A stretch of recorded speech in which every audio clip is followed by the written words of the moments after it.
today is the first time that I've gotten to actually just be in my studio for a little while, and I want to invite you in. And I was inspired by a blog that I saw that was part of the Impression Obsession blog hop over the Memorial Day weekend. And I thought, I'm just gonna kind of drop all of the rest of the stuff that's going on today. I'm gonna come into the studio and I'm gonna get some of my dies out because, we invest in these tools and I want to use them. I want to look at them creatively and find new things to do with them. So I think I'm going to make a little scene today, inspired by one of the design team members that pulled this stamp set and this die out, which is, I believe it's called the Bear Tree die. And there's also by Impression Obsession, there's also this stamp set that goes with it. So I'm going to pull those out. But if you don't have any of the things that I'm showing you, so many of them you can replace them with what you do have. I am using, this is also a die by Impression Obsession. It's called Leaf Cluster, but lots of us have the Martha Stewart punch. So if you have a leaf punch, that'll work, or you could even cut little leaves out. I am going to use, I believe this is a poppy stamp or a memory box stamp. They're basically the same company. It's a die of little resting birds. I want some birds in my tree.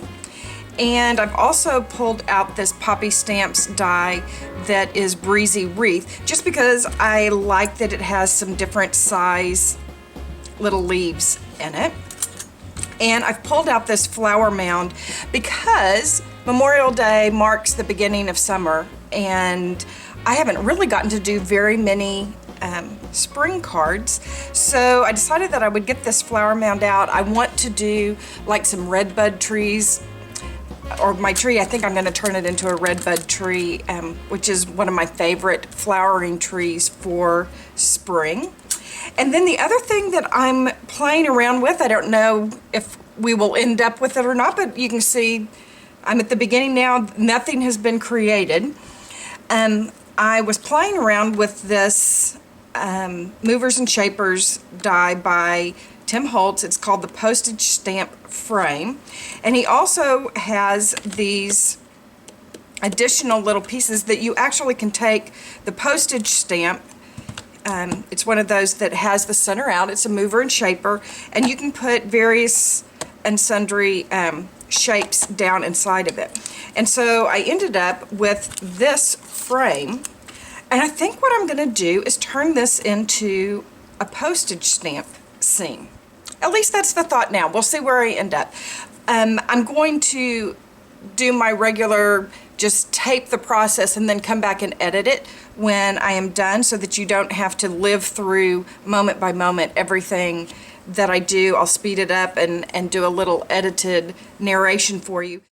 So in creating this scene, I knew I wanted dimension, and I needed something that was a little thicker than regular chipboard. So I pulled out some Fun Foam, and it cuts really well with these steel rule dies, and really quickly you can put together almost a shadow box look. I also knew that I was going to need some background stamping paper, so I pre-cut that, and then I pulled out this Miss Caroline's 6x6 paper pad by My Mind's Eye. It has some great coordinating papers that are the right proportion. So it also let me know what color combos I was going to want, so I used my paper to pick out the Copic markers, and you could just use pink paper, but I knew that I would use plenty of these little flowers that I'm about to cut out, and so I colored both sides of my paper. And I want you to see that even after I used the flower mound die, that I went back with a hole punch or several hole punches and just really used up that paper. So I wasn't really being wasteful. So I want to introduce you to this new tool set that I'm working with. It's by Sizzix and Susan Tierney Cockburn, and she has created some really useful tools for creating dimensional projects. And I've got more projects to show you later on that I've been creating with her tools and her dies. But even if you don't have these tools, don't feel like you can't create this dimensional look, because you've seen me use styluses that I already have. Um, these just kind of help you create that dimension. They were designed for it. So, you know, anytime a tool is designed for a certain purpose, sometimes it'll speed things up. You also can get her matte pads, and you've seen me use my beat up mouse pad, and it gets a similar effect, but their foam is a little thicker, and then she has this leaf pad that helps you get a little more dimension on your leaves and a little piece of craft mat. So let's start forming the dimension of our little flowers. And I'm just going to make lots of them, and you can see with the thicker foam pad that all I have to do is just kind of press down and we get that cupped flower. I cut all of my pieces out of watercolor paper because I wanted to use my distress inks or my distress stains. Use whatever you have. I'm using my stains because I want to, I'm watercoloring, and I find that it's easier to just get my stains out to do that. But you could put a little ink on your palette and from your actual ink pads and create a very similar look. Use what you have. You know, that's what, you know, I tell you that all the time. I'm working with two colors. I'm working with Walnut Stain, which is the darker, and then also with Vintage Photo. And I'm layering the ink on here. I paint it and then dry it and then come back with a little bit more color. I think that when you get those layers of color, it just kind of adds to the richness and gives you some visual texture. But also, here are the little leaf clusters, and eventually I'm going to cut these apart, but while they're still in their little 3-leaf form is the easiest time to work with them. And I'm using 3 stains here. I have Shabby Shutters, Peeled Paint, and Mowed Lawn. And I'm going to wet them first because it's watercolor paper. It will help you get the stain to absorb into it. It wicks. You can just kind of dab it on there, and the water will wick out to the ends. Again, you can see I'm not using one color on each one. I use multiple colors, and because we're doing dimensions, be sure and do both sides. Now here you can see that little loop tool that I was showing you earlier, and by working with it and you just pull it towards you, and it gives you that curl. And then here's the leaf pad, and I'm taking that veining tool and I'm just going back through them and putting a little vein. You know, it's the details. Again, guys, you don't have to do everything that I do. This was one of those times that I was so delighted to be in my studio, so I did everything I wanted to do. Now I'm making a little cloud template here, and not that my cloud is this big. All I'm wanting to do is use this decal edge scissors to kind of cut interesting shapes for me to create the clouds with. And you see my little daub points there. I am taking some makeup sponges, or you could use your ink blending tool, and I'm just moving the edges of that template around, always being sure to kind of dab off the ink and just building up those clouds. And then when I got to the bottom, I put just a little bit down there, and I always stop and look to see if it's looking how I want it to look. And I like it. I want to activate all of that, give it a little dotted, so I sprayed it with some water, give it a little dotted background.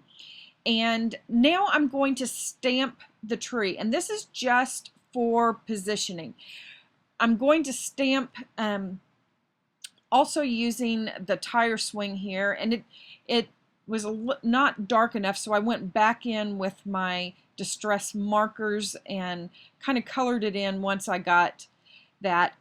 And guys, I want to apologize. I stamped all of those little leaves in the background and the grass, and I had the camera off, and I am so sorry, but all I did was I used those 3 same colors of green that I had done for the leaves, and I stamped and filled in the tree, and that's why having that tree stamped there actually helps. So now I'm going to start building up the scene, and I want that tree to be dimensional. So I'm putting the first layer of the foam down, and now I'm rolling some glue dots. I want to make them thin so that I can place them behind the branches, and I'm actually going to put part of that tree over up on top of that foam, and what that does is it creates dimension in the tree. So now I'm going to add all of these little leaves, and I've just put some quick drying glue over there, and I have all of the things that I can, all the leaves that I can work with.